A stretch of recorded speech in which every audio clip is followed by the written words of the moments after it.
ప్రార్థన చేసుకొని మనందరం కూడా దేవుని యొక్క వాక్యాన్ని ధ్యానం చేసుకుందాం. ప్రార్థన. మహాపరిశుద్ధుడు అయిన తండ్రి, ఇది నాన్న మరలా నీ పిల్లలమైన మమ్మల్ని అందరినీ కనికరంతో మీరు జ్ఞాపకం చేసుకున్న నీ ప్రేమను బట్టి కృతజ్ఞతాస్తుతులు చెల్లిస్తున్నాను నాయనా. ఈ సాయంకాల వేళలో 1 తిమోతి పత్రిక 1వ అధ్యాయము 15 నుంచి 12 నుంచి 15 వరకు 15 నుంచి 17 వరకు నాయనా మీరు మాకు బోధిస్తున్న మంచి తండ్రివి నాయనా. ఈ సాయంకాల వేళలో 1వ అధ్యాయము 15వ వచనం నుండి 17వ వచనం వరకు మీరు మమ్మల్ని దర్శించి మాతో మాట్లాడుతూ వస్తున్నారు. ఇది నాన్న అతి ప్రాముఖ్యమైనటువంటి విషయాలను మీరు దర్శించి మాతో మాట్లాడుతున్నందుకు స్తోత్రాలు. నీ నామ ఘనత కొరకై ఈ పరిచర్యలు మీరు జరిగిస్తున్నందుకు స్తోత్రాలు.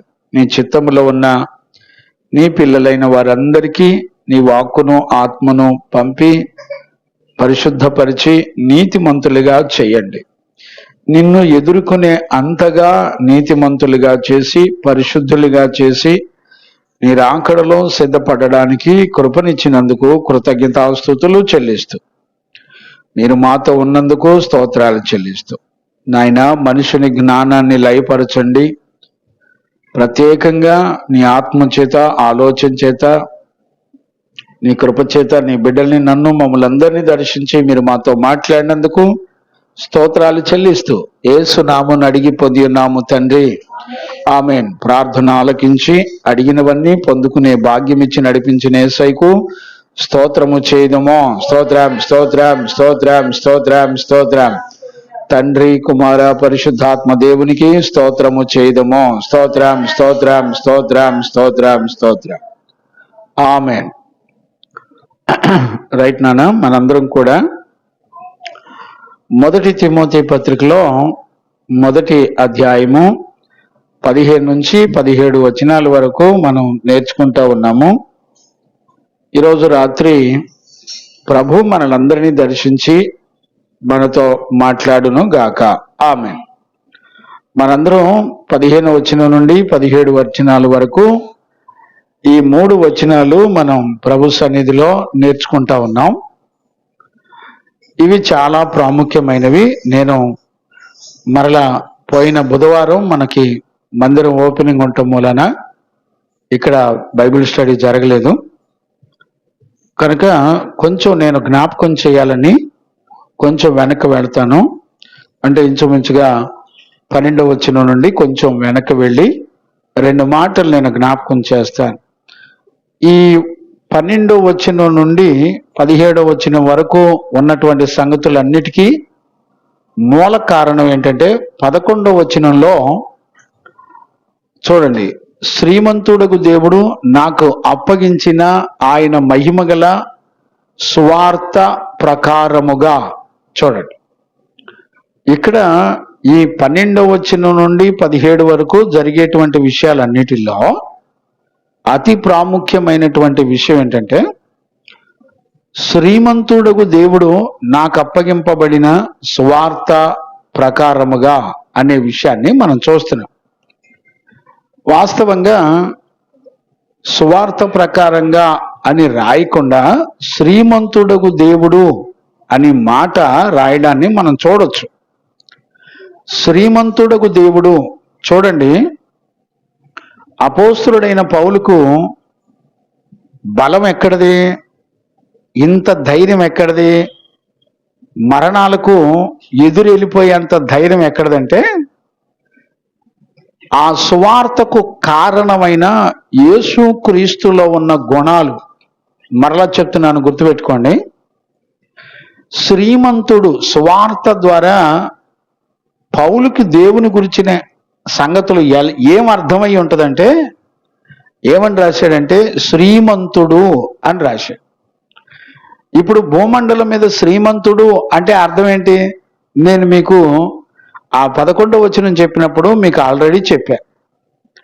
మీకు గుర్తుంటుందో లేదో, రాయప్ప గారు గుర్తుంటుందండి? శ్రీమంతుడు అంటే ఎవరు? బా ఏం చెప్పారు అసలు? ఆ, శ్రీమంతుడు అనే మాటకి అర్థం ఏంటంటే, చూడండి, మీకు ఆల్రెడీ చెప్పాను, మళ్ళీ జ్ఞాపకం చేస్తాను మీకు అర్థం కావడం కోసం. అంటే ఒక సువార్త మన దగ్గరికి వచ్చినప్పుడు అది ఎక్కడి నుంచి అనుగ్రహించబడింది సువార్త అంటే, పౌలుకున్న బలం చూడండి, శ్రీమంతుడకు దేవుని యొద్ద నుండి వచ్చిందట. ఎక్కడికి? పౌలు దగ్గరికి. ఏంటిది? సువార్త. శ్రీమంతుడంటే ఎవరు? ఈ ప్రపంచంలో ధనవంతులందరినీ కలిపి మనం శ్రీమంతులు అంటాం సహజంగా. మరి ఈ శ్రీమంతుడు ఎవరు? చూడండి, ఈ శ్రీమంతుడికి మరణం ఉండదు, వృద్ధాప్యం ఉండదు. గమనించారా? ఈ శ్రీమంతుడికి అన్ని కాలాల్లో, అన్ని పరిస్థితుల్లో తనకు కావలసిందంతా ఉంటది. అంతేకాదు, ఆయన ఇతరులకు కూడా అక్కరగా ఉన్న వాళ్ళందరికీ కూడా పంచి పెట్టగలడం. ఎంత పంచిపెట్టినా తరగనటువంటిది ఆయనకున్నటువంటి ఐశ్వర్యం, లేకపోతే ఆయనకున్నటువంటి గొప్పవి. ఇప్పుడు నేనేమంటానంటే, దేవుడు శ్రీమంతుడు అనేటువంటి హృదయం ఈరోజు నీ మనసుకి నా మనసుకి అర్థమైతే, ఆయన ఇవ్వగలిగినవి, ఆయన నీకు ఇవ్వాలనుకున్నవి ఏదైనా కొదువై ఉంటాయా? ఆలోచించండి. ఆయన నీకు ఆరోగ్యం ఇవ్వాలనుకోండి, ఇవ్వాలనుకున్నప్పుడు ఆయన ఇవ్వకుండా ఎందుకుంటాడు? ఆయన నీ సమస్యలు పరిష్కరించాలనుకోండి, ఆయన దగ్గర ఆయన ఎవరో శ్రీమంతుడు. ఆయన ఈ రోజున ఒక 10,000 మందికి పంచిపెట్టిన తర్వాత ఆయన ఆస్తి అయిపోద్దా? అయిపోయాడు కాదు. అందుకనే ఆయన గురించినటువంటి మాట్లాడిన మాట ఏంటంటే, ఆయన ఎలాంటి వాడంటే అన్లిమిటెడ్. అన్ని కాలాల్లో నువ్వే కాలం చూసినా కూడా శ్రీమంతుడే ఆయన. ఇప్పుడు చూడండి, భూరాజులు ఉన్నారు, భూరాజులకు అందరికీ ప్రభువులకు ప్రభు, రాజులకు రాజు. అంటే అర్థం ఏంటి? నేను ఒక చిన్న మాట అంటాను, అంటే గ్రహించుకోవడానికి అంటాను. సృష్టికర్త అయిన దేవుడు ఒకసారి కన్ను మూసి కన్ను తెరిసే లోపల ఈ ప్రపంచంలో కొన్ని వందల మంది రాజులు పుడతారు, చచ్చిపోతారు. మీకు అర్థమైందా నా భాష?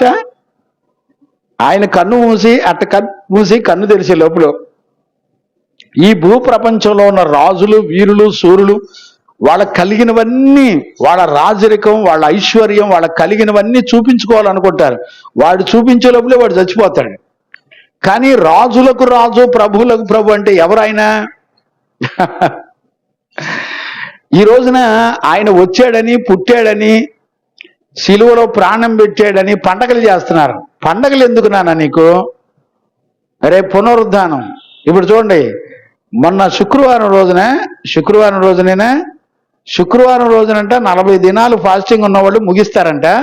ఇక ముగించి నాకు బ్రదర్ ఫోన్ చేసి చెప్తున్నాడు. ఏమని చెప్తున్నాడు? అయ్యారు, శుక్రవారం మధ్యాహ్నం 3 గంటలు దాటిన కాడ నుంచి కోళ్ళు, కుక్కలు, మేకలు విపరీతంగా దిగినాయి అంట. అంటే 40 రోజులు ఉపవాసం, శుక్రవారం 3 గంటలు దాటిన తర్వాత యమలాగుళ్ళు అవుతారంట. యాడ్ నేర్చుకున్నారా నాయనలారా? ఏ దరిద్రుడు మీకు నేర్పాడు రా నాయన? అపోస్తులు ఇలాంటి ఎక్కడన్నా నేర్పారా? ఇక మళ్ళీ కొంతమంది హీరోలు ఉన్నారు, అంటే వీళ్ళంతా పెద్ద ఇంటర్నేషనల్ పాస్టర్లండి. ఇప్పుడు రేపొద్దుయం పునరుద్ధాన దినాన దేవుడు లేచాడని డెకరేషన్లు, లైటింగ్లు, స్టార్లు, ఎవడిష్టం ఆడిది. యాడ్ నేర్చుకున్నారు నాన్న మీరు? ఏ ఊర్లో నేర్చుకున్నారు? ఎవడు నేర్పాడు నాన్న? మీకు వాక్యం చెప్పిన వాళ్ళు అపోస్తులేనా? పరిశుద్ధులేనా? ప్రతిష్ఠితులేనా? ఒక ఆత్మను రక్షించడానికి సువార్త అపోస్తులకు నేర్పించాడు. వాళ్ళు ప్రకటించినప్పుడు బైబిల్ చరిత్ర మొత్తంలో, కొత్త నిబంధనలో ఎక్కడా కూడా యేసు ప్రభు పుట్టాడని కానీ, లేకపోతే ఆయన గుడ్ ఫ్రైడే కానీ, ఈస్టర్లు కానీ ఎక్కడా కూడా ఏ అపోస్తులు చేయలా. ఒక పండుగ దినంని ఏర్పాటు చేసుకుని ఎవడు చేయలా. మరి ఈ మందకి ఎవడు నేర్పాడో? సిగ్గు, శరం, సీవు, నెత్తురు ఏమున్నదండి? ఆజ్ఞ అతిక్రమే పాపం. నీకు వాక్యంలో చెప్పండి చేయటమే పాపం రా నాయనలారా. నీకేదో కొత్త విచిత్రమైన వాక్యాన్ని కలిపి చెరిపినోడికి 10 తెగుళ్ళు వచ్చి పడతాయని వాక్యం రాయబడింది. నీకు భయం లేదు, భక్తి లేదు. ఏం చూసుకోండిరా నాయన మీ గర్వాలు, నేర్చుకోండి, సరి చేసుకోండి, తప్పే ఉంది. ఎవడు నేర్పాడు? అపోస్తులు నేర్పారా సంఘాలకి? చూడరా మీరు వాక్యం. గుడ్డెద్దు చేలో పడ్డట్టు ఎంతకాలం పోతారు? ఇప్పుడు 10 ఏళ్ల క్రితం 20 ఏళ్ల క్రితం సువార్తకి ఇప్పుడు సువార్తకి ఎంత తేడా ఉంది? ఇప్పుడు సువార్తలో వాక్యం టు వాక్యం ప్రజలందరికీ తేటగా అర్థమయ్యే విధంగా కంప్లీట్ గా అనేక మంది పరిశుద్ధుల్ని లేపి దేవుడు అనేక విషయాలు బోధిస్తున్నాడు. ఇప్పుడు 15-20 ఏళ్ల క్రితం సువార్త వాళ్ళు చెప్పిందే వేదవాక్కు. ఈ రోజున అట్ట లేదు. ప్రతి చెప్పడానికి ముందు వెనక అక్కడ ఏం రాయబడి ఉంది, అక్కడ ఆత్మ ఏం నడిపిస్తుంది అని ప్రతిదీ కూడా ఈ రోజున సేవకులందరికీ దేవుడు చక్కగా విశదపరిచి మాట్లాడుతున్నాడు. పాత కాలపు ఆచార పద్ధతులన్నీ ఈ ఆర్ఎస్ఎంలో ఒక పెద్ద బ్యాచి, ప్రజలను సర్వనాశనం చేసే సంఘాల్లో నెంబర్ 1 బ్యాచి. మరి వీళ్ళకి ఎప్పుడు బుద్ధి వస్తుందో, వీళ్ళకి ఎప్పుడు మారు మనసు వస్తుందో నాకు అర్థం కావట్లే. ఆ పనికి మాలను చూసి మిగతా సేవకులందరూ ఎచ్చులకు నేర్చుకుంటున్నారు. ఇక్కడ ఒక చక్కటి సువార్త, శ్రీమంతుడగు దేవుడు ఆయన వచ్చెను అని ఉంది కానీ పుట్టెను అని ఎక్కడా లేదు. ఇప్పుడు చూడండి 12వ వచనం నుంచి మనం చదివేటప్పుడు ఏం చెప్తాడు? చదవండి.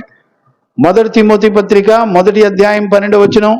పూర్వము దూషకుడును హింసకుడును హానికరుడనైన నన్ను పరిచర్యకు నియమించి నమ్మకమైన వానిగా ఎంచినందుకు బలపరిచిన మన ప్రభువైన క్రీస్తు యేసుకు కృతజ్ఞుడనై ఉన్నాను.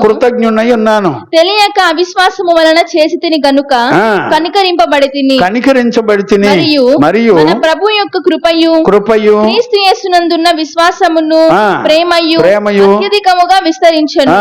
పాపులను రక్షించుటకు క్రీస్తు యేసు లోకమునకు వచ్చెనను. వచ్చాడా పుట్టాడా? వాక్యానికి భిన్నమైన పద్ధతులు నేర్పి సంఘాలని ఆత్మల్ని నరకానికి తీసుకెళ్ళమాకండి. ఒక పొల్లు సున్నా కూడా పోదు. ఎందుకు లేనిపోయిన గజ్జి తామరలాగా లేనిపోయిన అలవాట్లు సంఘాలకు నేర్పటం? పునరుద్ధానం దినాన్ని రేపొద్దున ఆయన లేచాడు. రేపు లేచాడా? ఆయన ఎప్పుడో 2000 సంవత్సరాల క్రితం, 2024 సంవత్సరాల క్రితం ఆయన లేచాడు. ఆ రోజుని దినాన్ని నువ్వు పాటించడం ఏంట్రా నాయన? ఏ పాస్టర్లు నేర్పారురా మీకు? మరి ఎక్కడ నేర్చుకుని వచ్చి సేవ చేస్తున్నారో నాకు అర్థం కావట్లా. తెలీదు. పోనీ తెలుసుకొని జాగ్రత్త పడండి. ఎందుకు మూర్ఖంగా చేయటం? ఇప్పుడు పౌలు ఆ శ్రీమంతుడకు దేవుడు ఆయన చూడండి ఎంత చక్కటి నడకను చూపిస్తున్నాడు. ఆ 11వ వచనం చెప్పకుండా ఈ వచనాలన్నీ చెప్పలేనేమో అనిపిస్తూ ఉంటది. దేవునికి మహిమ కలుగును గాక. ఇప్పుడు చూడండి 15వ వచనం మనం ఆల్రెడీ ధ్యానం చేసుకున్నాం. ఏమని? పాపుల రక్షకుడైన యేసుక్రీస్తు ఈ లోకమునకు వచ్చెను. పాపులను రక్షించుటకు యేసుక్రీస్తు లోకమునకు వచ్చెను అను వాక్యము నమ్మదగినది. వాక్యమా సిలువ? ఇప్పుడు సిలువలో ఎక్కువైపోయారు. చదువు నాన్న. నమ్మదగినది వాక్యము నమ్మదగినది, పూర్ణ అంగీకారమునకు యోగ్యమైనది, పూర్ణ అంగీకారమునకు యోగ్యమైనదియునని నై ఉన్నదని అట్టి వారిలో నేను ప్రధానులను. చూడండి, అట్టివారిలో నేను ప్రధానుడు అంటే మీరు ఆలోచించండి ఒకసారి. ఏమంటాడంటే చూడండి, నమ్మదగిన వాక్యము అట్టివారిలో అనే మాటకు అర్థం ఏంటి? అట్టివారు అంటే పాపులు. ఇప్పుడు పాపులందరినీ రక్షించుటకు యేసుక్రీస్తు ఈ లోకంలోకి వచ్చాడు. అంటే అలా పాపుల్ని రక్షించుట కొరకు ఆయన వచ్చాడు కదా.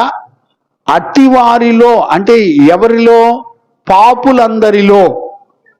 చూడండి, ఒక దైవజనుడు దేవుని ఎదుట ఎలా ఒప్పుకొని బ్రతుకుతున్నాడో చూడండి.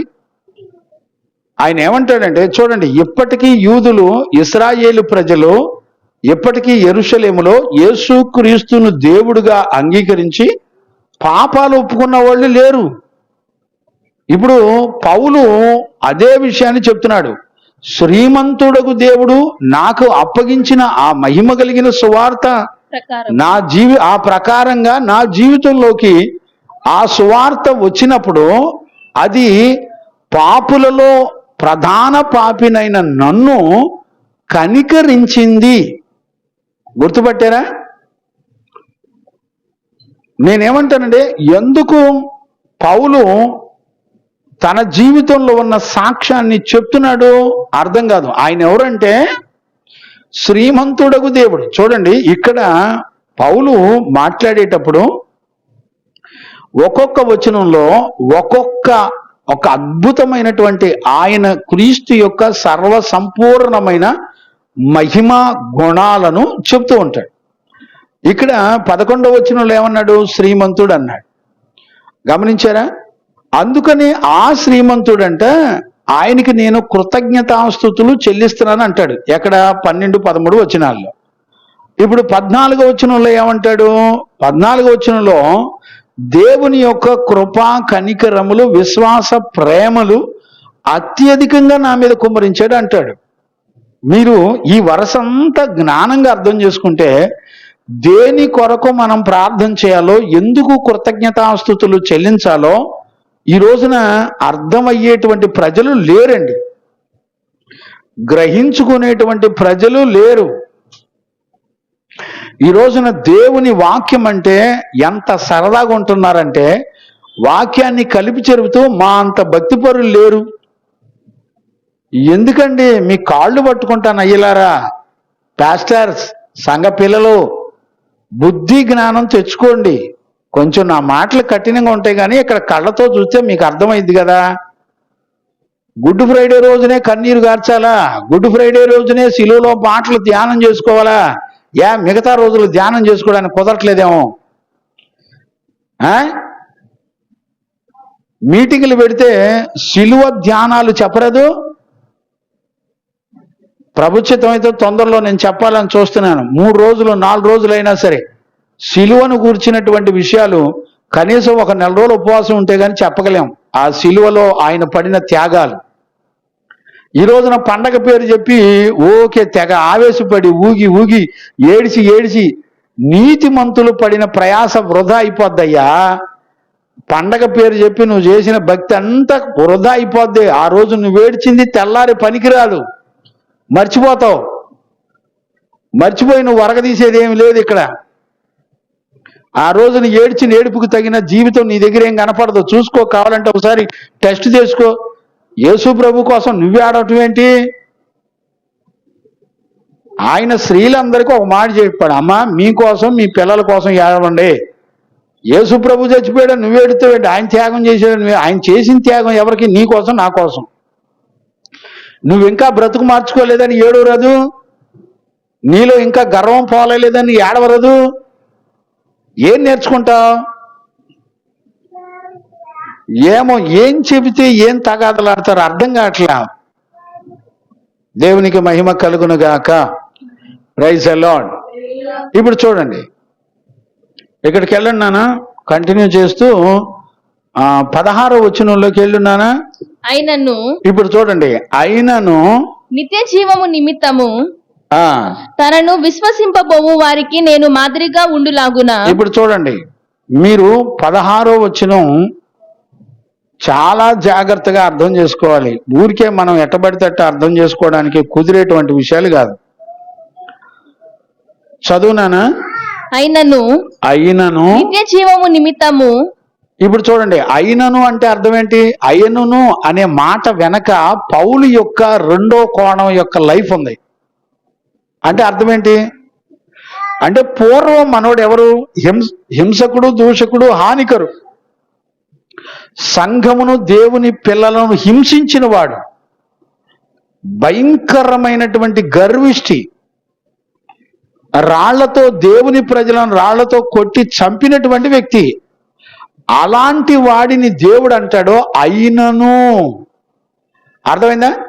అంటే పౌలు యొక్క 2వ కోణం నేను ఆల్రెడీ గత కాలంలో చెప్పాను. మీరు వెనక్కి వెళ్ళి ఒకసారి రెఫరెన్స్లు వినండి, ఆ వాక్యాన్ని వినండి, వింటే మీకు అర్థమైంది. ఇప్పుడు 16వ వచనం చదువునా. అయినను నిత్య జీవము నిమిత్తము తనను విశ్వసింపబోవు వారికి నేను మాదిరిగా ఉండులాగున. చూడండి, తమను విశ్వసింపబో వారికి నేను మాదిరిగా ఉండు లాగున యేసుక్రీస్తు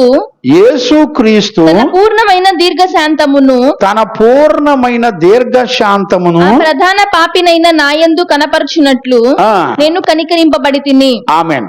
ఇప్పుడు చూడండి, ఇక్కడ చాలా ప్రాముఖ్యమైనటువంటి ఒక చక్కటి అనుభవాన్ని చూడాలి. ఇప్పుడు గత పైన వచనాలన్నిటిలో కూడా పూర్వము నేను హింసకుణ్ణి, హానికరుణ్ణి అని చెప్పినటువంటి వ్యక్తిని దేవుడంట ఆయన నిత్య జీవము నిమిత్తము ఆయనను విశ్వసింపబోవు వారికి మాదిరిగా ఉండులాగున. అంటే అర్థం ఏంటి చెప్తారా? ఇప్పుడు నేను చదివేటప్పుడే మీకు అర్థం కావాలి. నిహాల్, ఏమన్నా అర్థమైందా? చూడండి, అపోస్తులుడైన పౌలుని హింసకుడు, దూషకుడు, హానికరుడు అంటే రెండో కోణంలో ఉన్నటువంటి తన జీవితం. అంత దుర్మార్గుడు అయినను ఏం చేశాడంట? ఆ అయినను నిత్య జీవము నిమిత్తము అంటే అర్థం ఏంటి? ఇప్పుడు దేవుని దగ్గర ఏముంది? జీవం ఉంది, నిత్య జీవం ఉంది. అవునా? జీవము నిత్య జీవం కలిగిన వాడు మనకేమిస్తాడు? జీవాన్ని ఇస్తాడు, నిత్య జీవాన్ని ఇస్తాడు. ఇది ఒక శ్రీమంతుడకు మహిమ కలిగిన దేవుని యొద్ద నుండి వచ్చినటువంటి మహిమ కలిగిన సువార్త ద్వారా ఇప్పుడు పౌలు దగ్గరికి వచ్చిందంటే జీవం వచ్చింది, నిత్య జీవం వచ్చింది. ఇది ఎందుకు పౌలు దగ్గర తీసుకొచ్చి దేవుడు పౌలుకి ఎందుకు ఇచ్చాడు? నిత్య జీవాన్ని ఎందుకు ఇచ్చాడు అంటే ఆ నిత్య జీవము నిమిత్తము ఆయనను విశ్వసింపబోవు వారికి నేను మాదిరిగా ఉండడానికి. కొట్టండి, చప్పట్లు కొట్టండి గట్టిగా, దేవునికి మహిమ కలుగునుగాక. ఇప్పుడు చూడండి, పౌలును ఎందుకు దేవుడు రక్షించి అంత దుర్మార్గుడైన సంఘమును నాశనం చేసి చంపుతున్నప్పటికీ కూడా దేవుడు ఎందుకు కృప చూపించాడు? ఎందుకు కనికరపడ్డాడు? ఎందుకు ప్రేమించాడు? ఎందుకు విశ్వాసాన్ని ఇచ్చాడు? ఈ గుణాలన్నీ కూడా ఎందుకు ఇచ్చాడు పౌలుకి అనంటే, యేసుక్రీస్తును నమ్మిన ప్రతివాడికి నిత్య జీవం ఇవ్వడానికి, ఒక మాదిరి చూపించడానికి పౌలును దేవుడు ఎన్నిక చేసుకొని ఆయన ఏం చేశాడు తెలిసిన? పౌలుని దీర్ఘశాంతంతో సహించుకున్నాడంట. అర్థమైందో లేదో మరి ఏం అర్థం చేసుకుంటారో యేసయ్యకే తెలియాలి.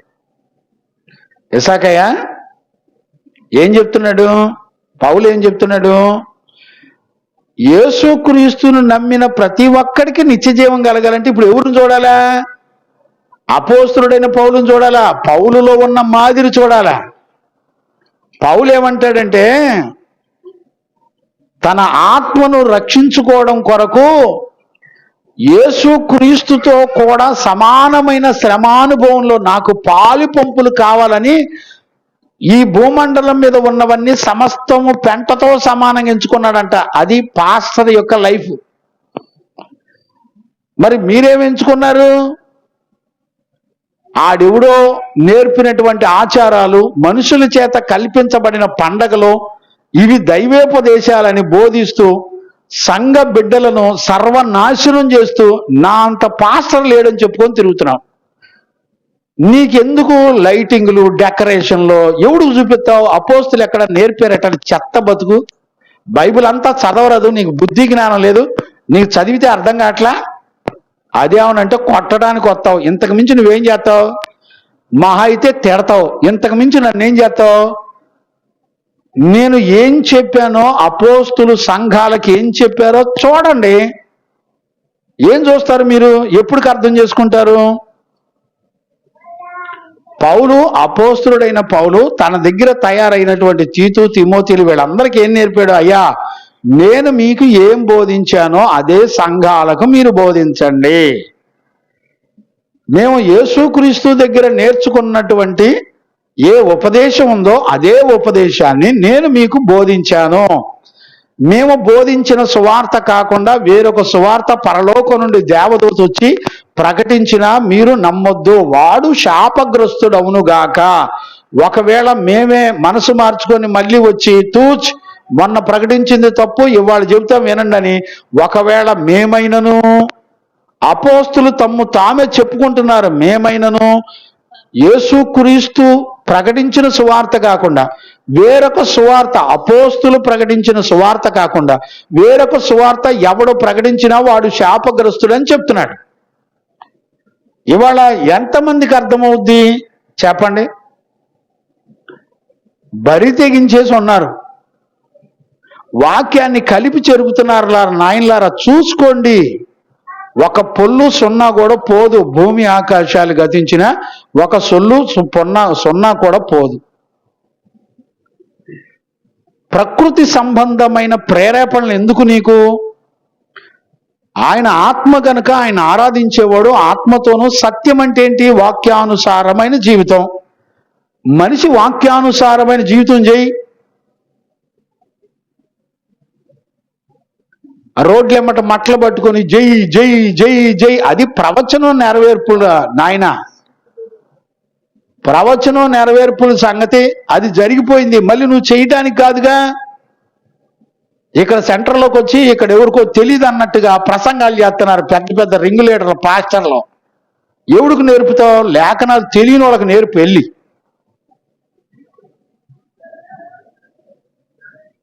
ఇప్పుడు పౌలు ఎంత చక్కటి విషయాన్ని చూపిస్తున్నాడు చూడండి.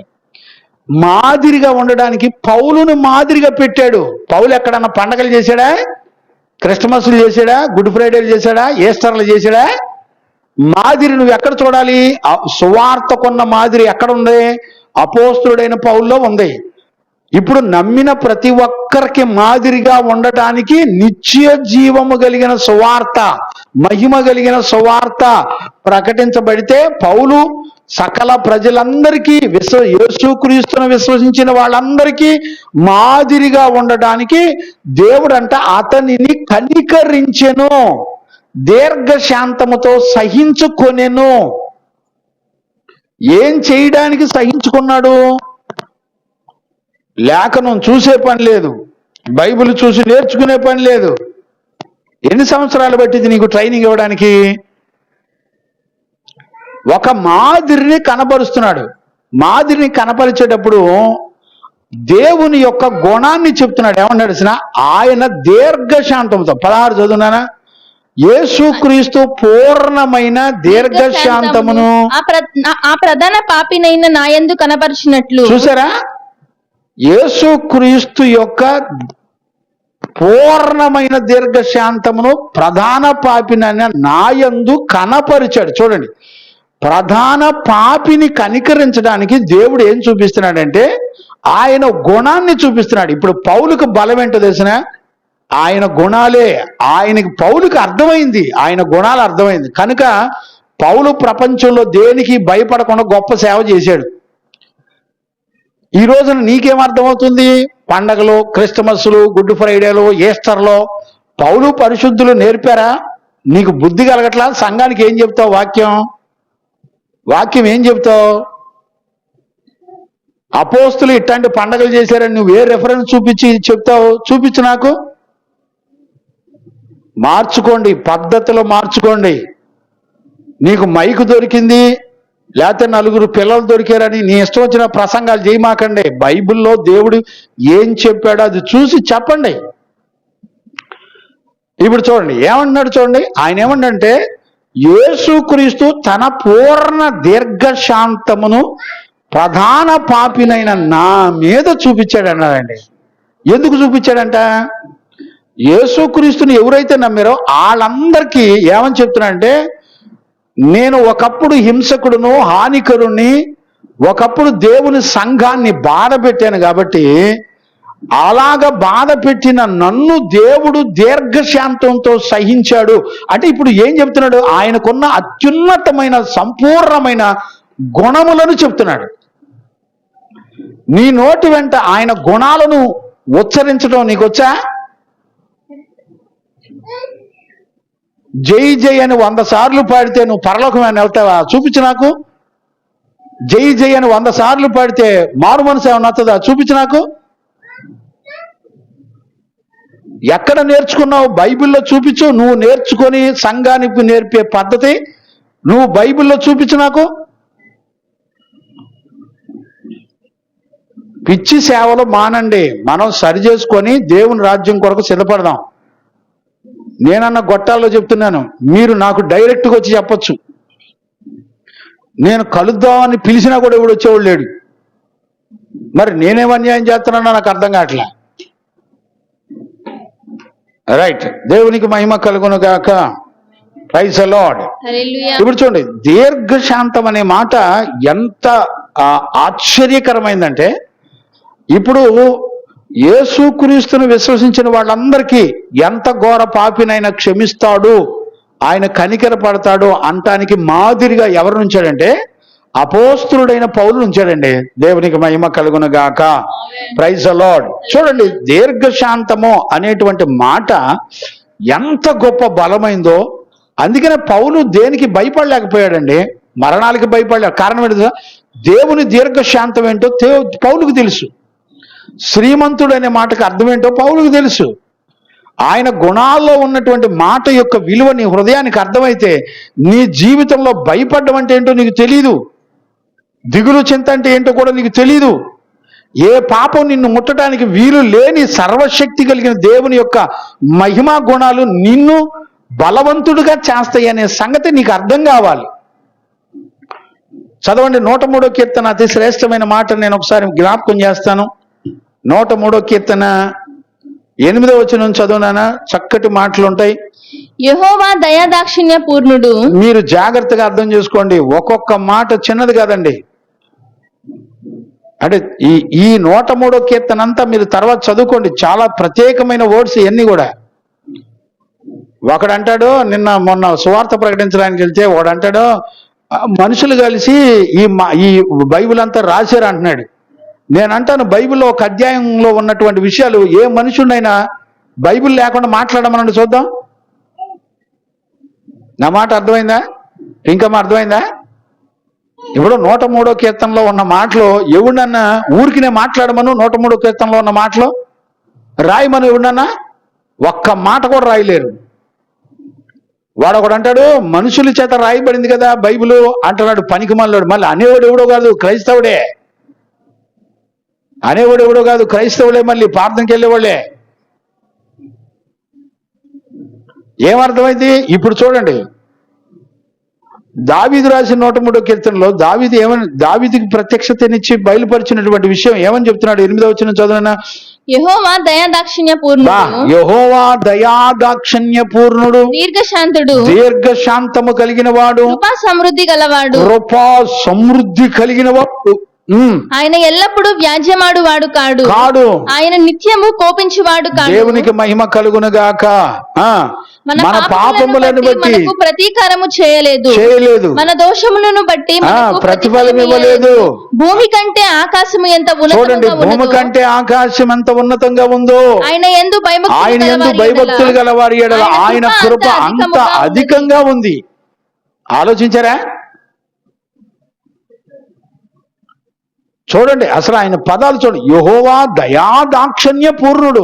ఆయన ఎవరు? దీర్ఘశాంతము కలిగిన వాడు. ఆయన ఎవడు? కృపా సమృద్ధి కలిగిన వాడు. ఏం పదాలండి! ఈ మాటలకి అర్థం ఏంటో నీ మైండ్కి గనక అర్థమైతే నీ జీవితంలో ప్రపంచంలో మరణాలు 10,000 మంది శత్రువులు ఎదురుకొచ్చి నిలబడిన వాక్యంలో ఉన్నటువంటి గుణాలు గుర్తు తెచ్చుకుంటే ఏ మరణం కూడా నిన్ను టచ్ చేసే బలం లేదండి. ఏ వ్యాధి రోగం కూడా నిన్ను బెదిరించే బలం వాటికి ఉండదండి. నేను చెప్తున్నాను, మీరు నమ్మండి. ఇవన్నీ చిన్న విషయాలు కాదు. చదువునానా 145 8వ వచనం కూడా చదవండి. 145వ కీర్తన 8వ వచనం కూడా చదవండి నానా. యెహోవా దయాదాక్షిణ్యములు గలవాడు. చూడండి, యెహోవా దయాదాక్షిణ్యములు కలిగినటువంటి వాడు ఆయన. ఆయన దీర్ఘశాంతుడు. చూడండి, ఆయన దీర్ఘశాంతుడు, కృపాతిశయము గలవాడు, కృపాతిశయము కలిగిన వాడు. యెహోవా అందరికీ ఉపకారి. యెహోవా అందరికీ ఉపకారి. ఆయన కనికరములు ఆయన సమస్త కార్యముల మీద ఉన్నవి. యెహోవా నీ క్రియలన్నీయు నీకు కృతజ్ఞతాస్తుతులు చెల్లించుచున్నవి. యెహోవా నీ క్రియలన్నీయు నీకు కృతజ్ఞతాస్తుతులు చెల్లిస్తున్నవి. భక్తులు నిన్ను సన్నుతించుదురు. నీ భక్తులు నిన్ను సన్నుతించుదురు. ఆయన రాజ్య మహోన్నత ప్రభావమును, ఆయన రాజ్యము యొక్క మహోన్నతమైనటువంటి ప్రభావమును, ఆయన బలమును నరులకు తెలియచేయుటకై భక్తులు నీ రాజ్య ప్రభావమును గూర్చి చెప్పుకొందురు. శౌర్యమును గూర్చి పలుకుదురు. చూసారా, ఆయన బల శౌర్యముల గురించి, ఆయన కార్యాలను గురించి నీ ప్రజలు చెప్పుకుంటారంటే, వీళ్ళేమో పండగలు, దినాలు, తద్దినాలు, సంవత్సరికాలు, పుట్టినరోజులు, పెళ్లి రోజులు, పనికి మాలిన సంత ఎక్కడి నుంచి నేర్చుకున్నారు నాయనలారా? పరిశుద్ధ లేఖనాల్లో పరిశుద్ధులు ఆయన కార్యాలు, ఆయన బలాతిశయములు, ఆయన రాజరికం, ఆయన ఉన్నతమైన శౌర్యములు గూర్చి చెప్పుకొని ప్రకటిస్తూ ఉంటారంట. వీళ్ళేమో రేపు పండుగ చేసుకుందాము రండి, తిందుము రండి, తాగుదము రండి. తెలుసా మీకు? ఇవన్నీ బైబిల్లో ఉన్నాయండి, మీకు తెలుసా? అమావాస్య చేసుకుందారండి, పండగలు చేసుకుందారండి, తినుదాము తాగుదాము రండి. ఎక్కడో గుర్తులేదు నాన్న, చూడండి యెషయా పుస్తకం 20వ అధ్యాయం 21 చూడండి. 22వ అధ్యాయంలో చూడండి, 22వ అధ్యాయము 12వ వచనం చదువునానా? ఆ దినమున ఏడ్చుటకును అంగలార్చుటకును తలబోడి చేసుకొనుటకును గోనె పట్ట కట్టుకొనుటకును సైన్యములకు అధిపతియగు ప్రభువునగు యెహోవా మిమ్మును పిలువగా, సైన్యములకు అధిపతియగు యెహోవా మిమ్మల్ని పిలిచాడు. ఒరే ఉపవాసం ఉండండిరా, పాపాలు ఒప్పుకోండిరా, గుండు కొట్టుకోండిరా, తగ్గించుకోండిరా, సరి చేసుకోండిరా అని పిలిచాడు. ఆయన పిలుపు ఒకటి, వీళ్ళు చేసేది ఒకటి. చదువునాను. రేపు చచ్చిపోదుము గనుక, వీళ్ళు చూడండి, రేపు చచ్చిపోతాం గనుక తిందము త్రాగుదము. ఇప్పుడు చూడండి, పండగల పేరు చెప్పుకొని తినటం తాగటం. నేను నిన్న నైటు ఎక్కడ అదేంటిదమ్మా, పాల ఫ్యాక్టరీ అవతల నేను ఒక పల్లెటూరు గ్రామానికి వెళ్ళి సువార్త ప్రకటించి వస్తుంటే, ఆ దారిలో ఆ కొండ చుట్టూ ఆర్సెం వాళ్ళు మాలలు వేసుకొని తిరుగుతున్నారు. ఆడవాళ్ళు మగవాళ్ళు అందరూ కలిసి ఆ కొండ చుట్టూ తిరుగుతున్నారు, అన్ని జల్లు తిరిగినట్టు. ఏమి నేర్పుతున్నారా నాయన సంఘాలకి? ఏం చెప్పాలి? సద్దాం, తిందాం, తాగుదాం రండి అని చెప్పి ఎడ్లను వధించుచు, గొర్రెలను కోయుచు, మాంసము తినుచు, ద్రాక్షరసము తాగుచు మీరు సంతోషించి ఉత్సాహించుదము. కాగా ప్రభువును సైన్యములకు అధిపతియగు యెహోవా నాకు ప్రత్యక్షుడై నాకు వినబడినట్లు ఇట్లు చెప్తున్నాడు. మీరు మరణము కాకుండా ఈ మీ దోషములకు ప్రాయశ్చిత్తము కలుగుదని ప్రభువును సైన్యముల అధిపతియగు యెహోవా ప్రమాణ పూర్వకముగా సెలవిచ్చుచున్నాడు. అది సంగతి. అర్థమైందండి? వీళ్ళ పని ఏంటంటే, ఏదో ఒక పండగ పేరు చెప్పి వండుకొని తినటానికే ఈ బ్యాచ్ అంతా. ఆయన పిలిచిన పిలుపు వేరు, వీళ్ళు చేసే పనులు వేరు. చూసారా?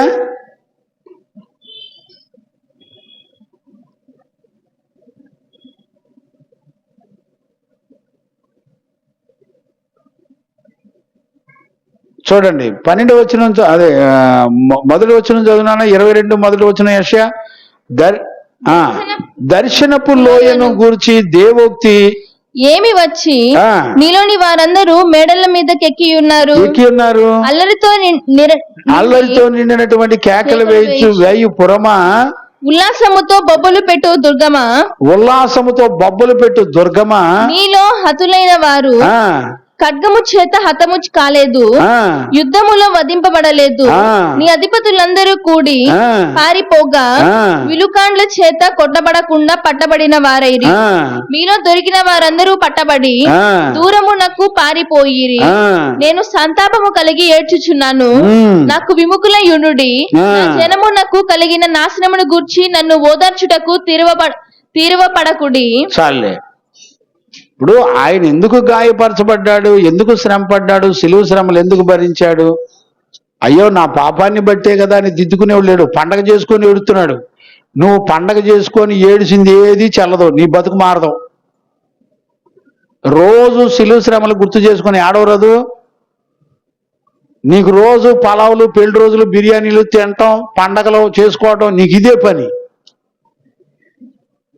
దేవునికి మహిమ కలుగును గాక. ఎప్పుడు మార్చబడతారో ఎప్పుడు తెలుసుకుంటారో నాకు తెలియదు.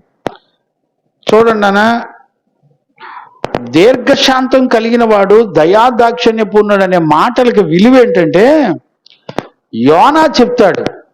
యోనా దగ్గరికి వెళ్ళి మీరు చూడండి, యోనా పుస్తకంలో 4వ అధ్యాయం 2వ వచనం చదవండి. 4వ అధ్యాయం 2వ వచనం చదవండి. యెహోవా, నేను నా దేశమందుండగా ఇట్లు జరుగునని నేను అనుకొంటిని కదా. అందువలననే నీ కటాక్షమును జాలియును బహుశాంతమును.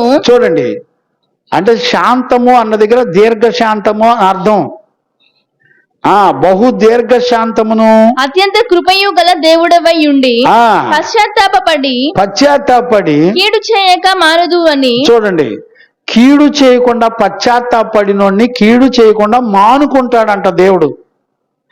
ఇప్పుడు అక్కడ ఉపయోగించిన ప్రతి పదానికి ఉన్నటువంటి విలువంతా దేని కొరకంటే, ఒక పాపిని, ఎలాంటి వ్యక్తినైనా, ఎంత ఘోర పాపినైనా క్షమించుటకు దీర్ఘశాంతము కలిగిన వాడని దేవుడు అపోస్తులుడైన పౌలుని మాదిరిగా పెట్టి ఆ మాదిరి కలిగిన జీవితంలో నుంచి చూపిస్తున్నాడు దేవుడు.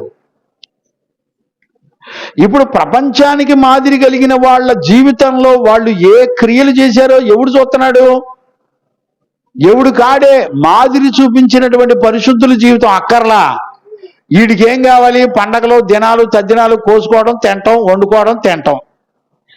నువ్వు ఎన్ని సంవత్సరాలు ఉపవాస ప్రార్థనలు చేసినా నీ భక్తి దేవుని దగ్గరికి చెల్లదో. నువ్వు ఎన్ని సంవత్సరాలు నేర్చుకుంటావు భక్తిని? ఇప్పుడు యోనాకి ఏం తెలుసు అంటే, యోనాకు పశ్చాత్తాపడి మనసు మార్చుకుంటేనంట వాళ్ళ మీద దేవుడు కనికరపడి ఆయన దీర్ఘశాంతంతో వారిని పాపములు క్షమించి కనికరపడతాడని ముందలే తెలుసంట యోనాకి.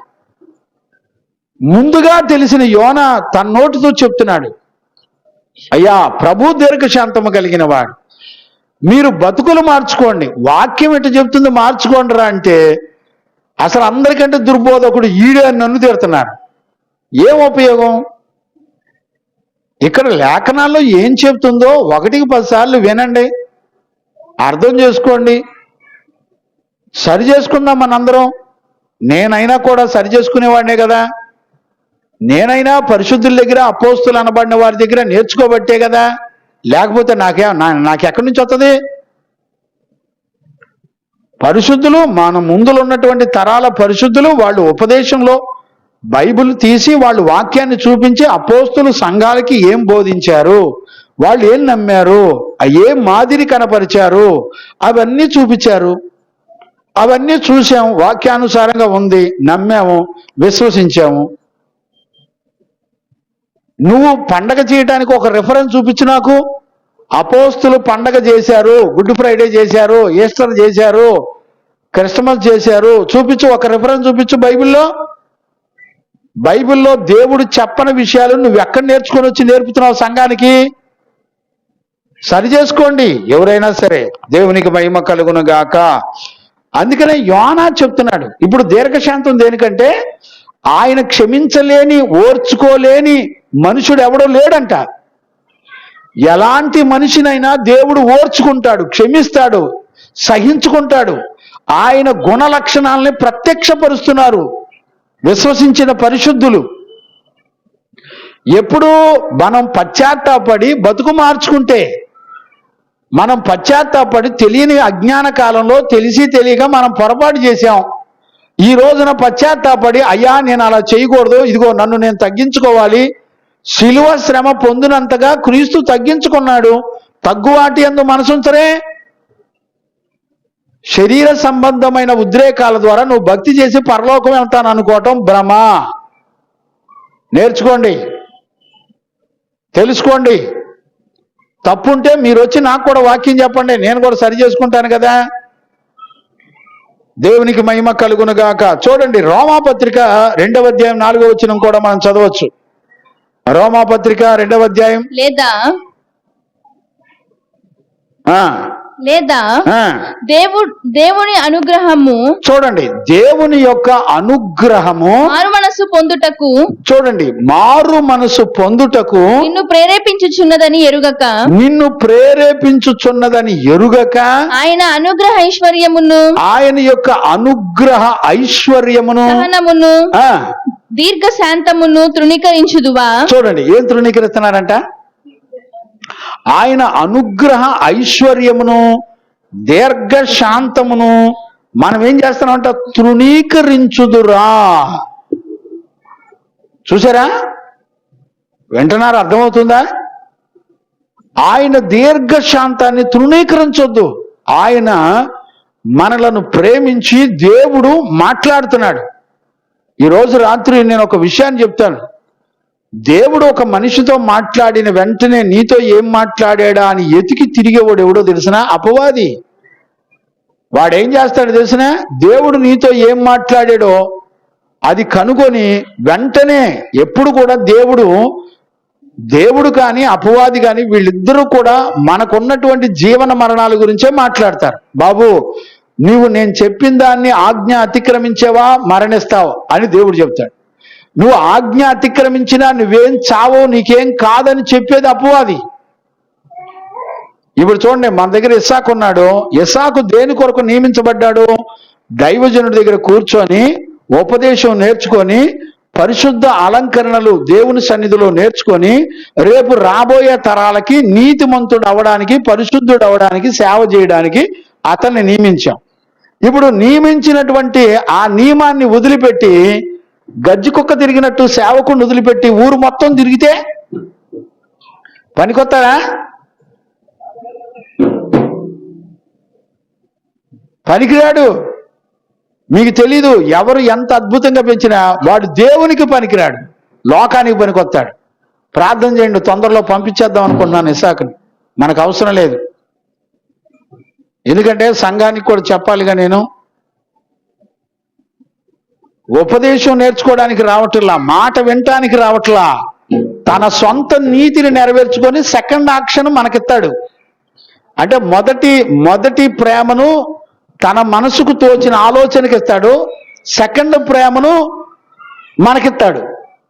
దేవుడు ఎప్పుడు కూడా సెకండ్ ప్రేమను దేవుడు ఒప్పుకోడు. ఇప్పుడు మా ఇస్సాకుకి ఇంపార్టెంట్ ఏంటో తెలిసినా, తన ఆలోచన ప్రకారం చక్కగా నడుచుకుంటాడు. మదిరి వెళితే అక్కడ ఎట్టుండాలో, అక్కడ ఎంత ఆనందపడతారో. ఇక్కడ ఉన్నవాడు సేవకుడు కాదు, అంతేనయ్యా?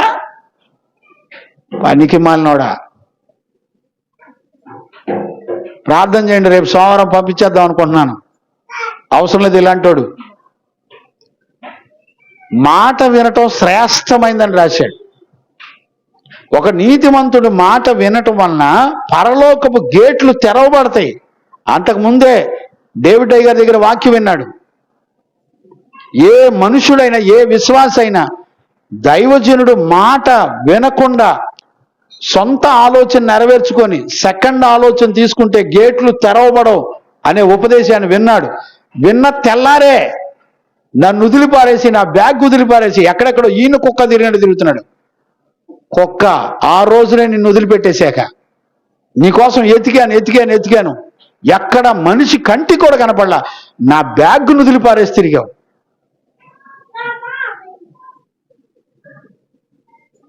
ఎందుకంటే సంఘ పిల్లలు పోషిస్తున్నారు, మీరిచ్చిన కానుకలే ఆ బిడ్డను పోషించేది. కనుక సంఘానికి కూడా చెప్పాలి నేను, ప్రార్థన చేయండి. ఉంటే ఉంటాడు, లేకపోతే పంపించేద్దామని అనుకుంటున్నాను. అవసరం లేదు. మాట విన్నోడు ఎవడు మనకు సేవకు పనికిరాడు. మనకు అవసరంలా. దగ్గర దగ్గర సంవత్సరం అవుతుంది ఇంతవరకు మాట విని లోబడి తలంచుకొని మాట వినే జీవితం నేర్చుకోవట్లా. రేపొద్దున మీరైనంతే పరలోక రాజ్యం మాట వినకపోతే మీకైనా దేవుని రాజ్యం ఉండదు. ప్రకటించబడేది దేవుని సువార్త, గుర్తుపెట్టుకోండి. ఆయన శ్రీమంతుడకు దేవుడు మహిమ కలిగిన సువార్తను అపోస్తులకు ఇచ్చాడు. అదే సువార్త ఈ రోజున మనకు ప్రకటించబడే సువార్త. దేవుడు నిన్ను దేని కొరకు నియమించాడో ఆ నియమం ప్రకారంగా నువ్వు కష్టపడి నీతిమంతుడై నశించిపోతున్న అనేక ఆత్మలు రక్షించాలి. అది నీ బాధ్యత. ఆ నియమాన్ని వదిలిపారేశాడు. ఎప్పుడన్నా అడగండి, ఏదైనా పనికి బెల్లు కొడితే ఏం లేదు బాత్రూంలో ఉన్నానంటాడు, అంతే. ఒక్కటే ఆన్సర్. మరి ఎన్నిసార్లు వెళ్ళి వస్తాడో అర్థం కాదు. దేవునికే తెలియాలిక. చూడండి, జాగ్రత్తగా అర్థం చేసుకోండి. దేవునికి మహిమ కలుగును గాక. Praise the Lord. నా సమయం లేదు, నేను ముందుకెళ్తున్నాను. చూడండి నాన్న, 16వ వచనం మళ్ళొకసారి చదవండి. నేను పూర్తి వివరంగా చెప్తాను. నేను మళ్ళొకసారి 16వ వచనం చదవన్నానా. అయినను నిత్య జీవము నిమిత్తము. ఇప్పుడు చూడండి, నిత్య జీవము నిమిత్తము తనను విశ్వసింపబోవు వారికి నేను మాదిరిగా ఉండులాగున. చూడండి, విశ్వసించే ప్రతి ఒక్కరికి ఎవరు మాదిరి? అపోస్తులుడైన పౌలు మాదిరి.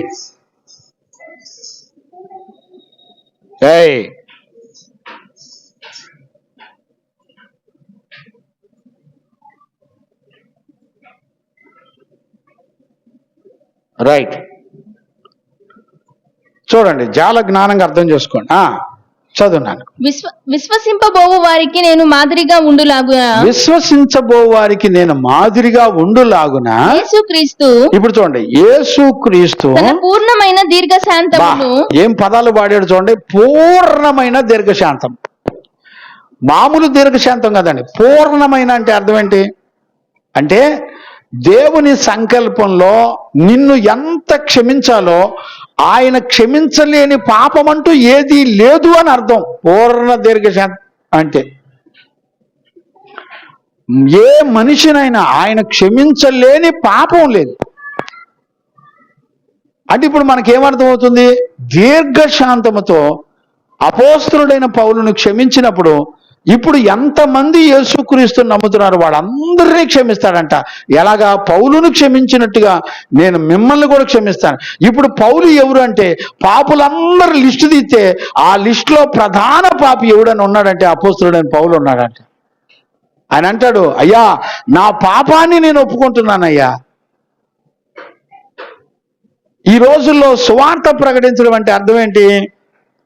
సువార్త ప్రకటించడం అంటే అర్థం ఏంటి తెలిసిన? సువార్తలో దేవుడు ఎవరో చెప్పాలి. గమనించారా? ఒక సువార్తలో దేవుడు ఎవరో చెప్పాలి. ఇప్పుడు పౌలు ఏం చెప్తున్నాడు? ఆయన సంపూర్ణమైన దీర్ఘశాంతం కలిగిన వాడని చెప్తున్నాడు. ఆయన ఎవరంట? కనికరము కలిగిన దేవుడు. ఆయన ఎవరంట? ఆయన కృపా సత్యముల చేత నిన్ను నన్ను కాపాడేటువంటి దేవుడు అని చెప్తున్నాడు. ఈ రోజున ఈ మాటలు నీ గుండెలకు అర్థమైతే నీ జీవితంలో ఆజ్ఞను ఎన్నడూ కూడా అతిక్రమించు. భయపడతావు, పశ్చాత్తాపడతావు, మారు మనసు పొందుతావు. ఈ రోజుల్లో ఎవరికి వాళ్ళే ఏమనుకుంటున్నారు తెలిసిన? నా అంతటోళ్ళు లేరు. మీకు తెలుసా? తామే నీతిమంతులమని చెప్పుకుంటారంట వాళ్ళు. ఇప్పుడు తామే నీతిమంతులు అని చెప్పుకునే వాళ్ళు ఎట్టుంటారో తెలుసా మీకు? బైబిల్లో చూశారు ఎప్పుడన్నా? చూడండి, బైబిల్లో లూకాసు వార్త 18వ అధ్యాయం 9వ వచనం చదవన్నానా. లూకాసు వార్త 18వ అధ్యాయం 9వ వచనం. తామే నీతిమంతులమని తమ్ము నమ్ముకొని. ఇప్పుడు చూడండి, మేము నీతిమంతులమని వాళ్ళకు వాళ్ళే నమ్ముకుంటారంట. మేము నీతిమంతులమని తమ్మును తామే నమ్ముకొని ఇతరులను తృణీకరించి కొందరితో వాక్యం చెబుతున్న సత్యాన్ని ఉన్నదన్నట్టుగా చెబుతుంటే ఆయన తృణీకరిస్తారు. అంటే దేవుణ్ణి నమ్మిన వాడు నీతిమంతుడని చెప్పుకోడు. ఎందుకంటే నేను ప్రధాన పాపుల్లో నేను నెంబర్ 1 పాపినని చెప్పుకుంటాడు. ఇప్పుడు మా అంత నీతిమంతులు ఎవడు లేడని చెప్పుకునేవాడు ఎవడు తనకు తాను ప్రేమించుకునేవాడు. ఆడి ఫోటోలు ఆడే, ఆడి ఎచ్చులు ఆడే, వాళ్ళ నాన్న చచ్చిపోతే వాళ్ళ నాన్న ఫోటోలు, వాళ్ళ ఆవిడ చచ్చిపోతే వాళ్ళ ఆవిడ ఫోటోలు, వాళ్ళ అమ్మ చచ్చిపోతే వాళ్ళ ఫోటోలు, చచ్చిపోయిన వాళ్ళ ఫోటోలు మొత్తం ఆడు ఒంటి నిండా తెగేసుకుంటాడు. ఈ ఓసన్న వాళ్ళు చేసే పని అంతా అదే. యేసన్న గారి ఫోటో లేకుండా ఎవడు లేడు. ప్రాణం పెట్టింది యేసు ప్రభువులు నాయన. యేసన్న గారి ప్రాణం పెట్టడం. నీకు ప్రాణం పెట్టిన క్రీస్తుని వదిలిపెట్టి చచ్చిపోయిన వాళ్ళ ఫోటోలన్నీ పెట్టుకొని ఎవడు నీ కొరకు ప్రాణం పెట్టింది ఎవరు అర్థం కాదు. ఎవడు ఫోన్లు చూసుకో, ఒక్క వాక్యం ఉండదు. ఆడి పిల్లల ఫోటోలు, ఆడి భార్య ఫోటోలు, ఆడి ఎచ్చుల ఫోటోలు. ఇదే ఇక్కడ ఉద్యోగం చేస్తా సేవ చేస్తూ 1,50,000 ఖర్చు పెట్టి 3-4 లక్షలు ఖర్చు పెట్టి మీటింగ్లు పెట్టి గందరగోళం చేసి ఎవడెచ్చులు చూపించుకున్నాడు. అదే బాడీ గార్డ్ లాగా పక్కనున్న 4 పిల్లలు వాడి వెనక బాడీ గార్డ్ లాగా. ఎక్కడ నేర్చుకున్నారా నాయన? టీవీలో సినిమాల్లో చూసి ఆ దిక్కుమాలి అన్ని నేర్చుకుని సేవ చేస్తున్నారు ఈ మంద. విశ్వాసంతో సేవ చేయి చూద్దాం. పిల్లలు ఇచ్చిన కానుకలతో నీ ఫోటోలు వేసుకో చూద్దాం. చూడండి ఎవడు నీతిమంతుడు. ఇప్పుడు శాస్త్రులు పరిచయులు అందరూ ఏమంటారంటే మనుషులకు నీతిమంతులుగా కనపడాలని కోరుకుంటారు. యేసు ప్రభు ఏమన్నా, ఒరే శాస్త్రులారా, పరిచయులారా, పాస్టర్లారా, మీరు కాదు ఆగండి. ఎందుకో తెలిసిన పశ్చాత్తాపడి శంకరులు శాస్త్రులు. చూడండి ఆ మాట చదవన్నానా? ఎక్కడది? లూకాసు వార్తలో చదవండి, లేకపోతే మత్తయి సువార్తలో చదవన్నానా? 21:31-32 వచనాలు చదువు. మత్తయి సువార్త 21వ అధ్యాయం 31-32. అందుకు వారు మొదటివాడే అనిరి. యేసు సుంకరులను వేశ్యలను మీకంటే ముందుగా దేవుని రాజ్యంలో ప్రవేశించుదురని మీతో సుంకరులు వేశ్యలు మీకంటే ముందుగా దేవుని రాజ్యంలో ప్రవేశిస్తారు. ఎందుకని? ఎవడు కాడే మేమే నీతిమంతులు అని చెప్పుకుంటున్నారు. అర్థమవుతుందండి? ఎవడు కాడు నీతిమంతులని ఎట్ట చెప్పుకుంటాడు? ఆడి ఫోటోలు, ఆడి వీడియోలు, ఆడి ఎచ్చులు, ఇక ఏమి లేదండి. సచ్చినోడు ఫోటోలు, వచ్చినోడు ఫోటోలు. ఎవడు చూసినా మా అంత మినిస్ట్రీకి ఎవడు లేడు. ఆడు పెట్టుకున్నాడు సొంత పేర్లు పెట్టుకున్నా.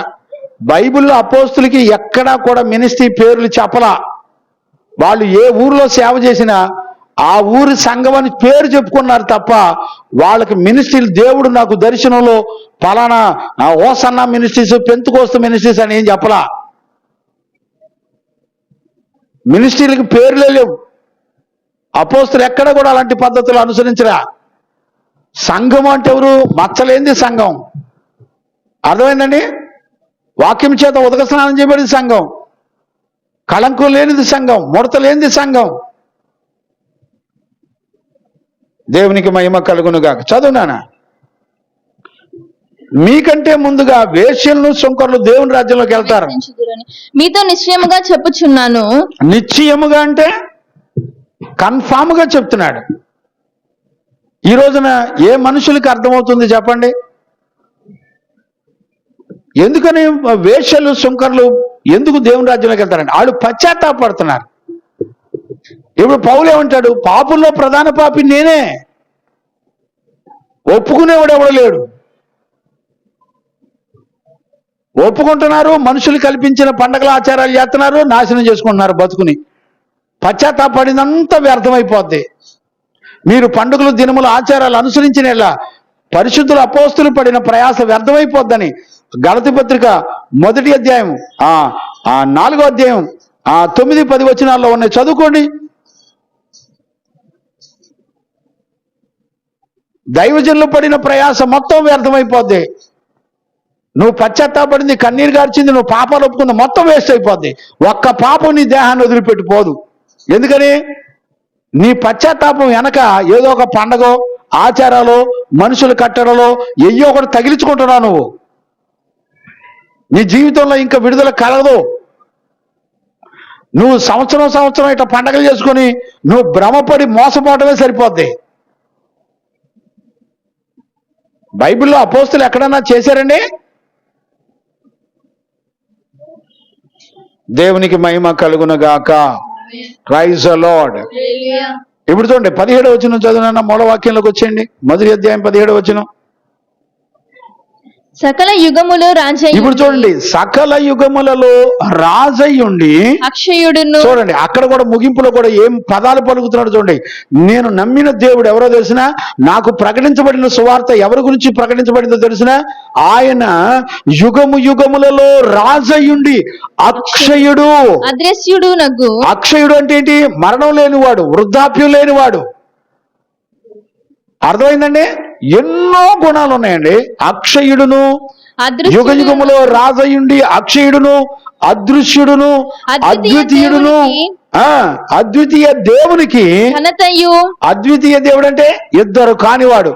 ఇవాళ యెహోవా దేవుడు అని ఎవడొకడో, యేసు ప్రభు దేవుడు అని ఎవడొకడో, పరిశుద్ధాత్మ దేవుడు అని ఎవడొకడో, ఎవడు ఇష్టం వాడిది.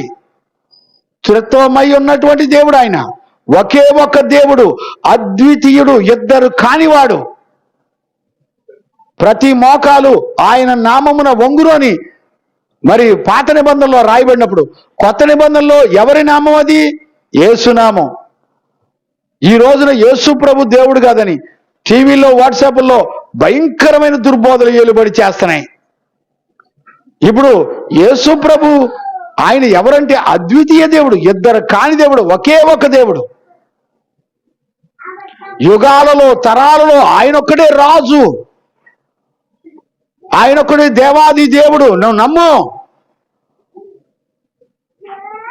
ముగింపులో ఒక సువార్త ద్వారా ఆయన గురించినటువంటి ప్రత్యక్షతలు పౌలు ఎన్ని పొందుకున్నాడు. ఆ సువార్తలో నీ కొరకు నా కొరకు ఆయన దీర్ఘశాంతముతో సహించినటువంటి దేవుడు. నిన్ను సహించుకోలేనటువంటి వాడు కాదు ఆయన. గుర్తుపెట్టారండి? దయచేసి ఆలోచించండి. నేనేమంటానంటే ఈ వచనాలు చిన్నవి కాదు. ఈ 15వ వచనం నుంచి 17వ వచనం దాకా 4 సెక్షన్లు, ఇవాళతో 4 సెక్షన్లు, అంటే దగ్గర 5 గంటల పైన దేవుడు మనందరితో మాట్లాడాడు. మళ్ళీ ఈ వాక్యాలన్నీ మీరు రివిజన్ చేసుకోండి. మీకు ఎంత స్పష్టంగా బైబిల్ అర్థమవుతుందో. మీరు తర్వాత బైబిల్ అర్థమైందంటే ప్రపంచంలో నిన్నెవ్వడూ కదిలించలేడు. కరువైన, ఉపద్రవాలైన, శ్రమలైన, మరణాలైన, శాపాలైన ఎవ్వడూ నిన్ను టచ్ చేయలేడు. దేవుని అనుమతి లేకుండా దెయ్యం కూడా పనిచేయదు.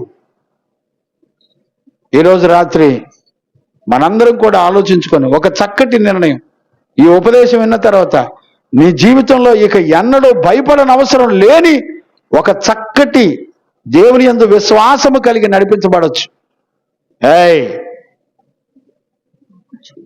దేవునికి మహిమ కలుగునుగాక.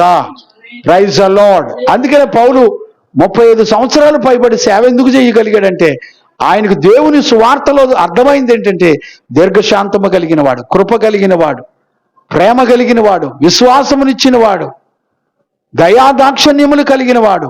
ఆ గుణాలన్నీ కూడా పౌలుకి అర్థమైంది. అందుకనే పౌలుని క్రీస్తు ప్రేమలో నుండి ఎవ్వడు ఎడబాపు లేడని చెప్పేశాడు. ఈ రోజున వాక్యానికి భిన్నమైన చిన్న ఆశ వచ్చి నిన్ను ఊపితే ఊగిపోతున్నావు. చిన్న అలంకరణ తగ్గించుకోలేకపోతున్నావు. తగ్గువాటి మీద మనసు పెట్టుకోలేకపోతున్నావు. నీ మట్టి శరీరం నిష్ప్రయోజనమైందని చెప్పినా నీ మట్టి శరీరానికి అలంకరణ లేకుండా నువ్వు వెళ్ళలేవు గుడికి. ఎంత పొడుగు రేపొద్దున చూడాలి జనాల్ని. లిప్టిక్లు, ఫేర్ అండ్ లవ్లీలు, ఇక చూడండి మూరల పూలు, చెత్త మంద. శరీరానికి పరిశుద్ధ జీవితం లేకుండా నీ అంతరంగం పరిశుద్ధపరచబడదు. నీ శరీరంలో లోకం నేర్పిన ఆచార పద్ధతులన్నీ, నీ ఇష్టాలు, కోరికలు చంపుకోవడం నీకు తెలీదు. నీ శరీరం బలిపీఠం మీద పెట్టబడి కాల్చబడకుండా ఆయన పరిశుద్ధ జీవితం నీ జీవితంలోకి రాదని ఎన్ని రెఫరెన్సులు ఉన్నాయి. వాక్యం చదివేవాడు లేడు. నీకు వాక్యం చెప్పేవాళ్ళే ఉంగరాలు, నెక్లెస్లు, గొలుసులు వేసుకొని నీ ముందరే పట్టు వాల్యుబుల్ వస్త్రాలు వేసుకొని తిరుగుతుంటే ఇక నీ బతికేం మారిద్ది?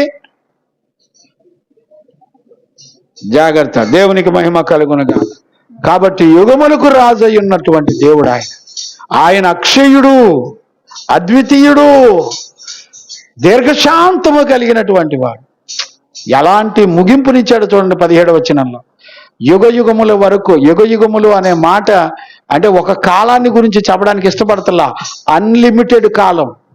ఏ కాలంలోనైనా నువ్వు రాజులకు రాజువేనయ్యా, ఏ కాలంలోనైనా నువ్వు దీర్ఘశాంతం కలిగిన వాడవయ్యా, ఏ కాలంలోనైనా కృపా కనికరములు కలిగిన వాడవయ్యా.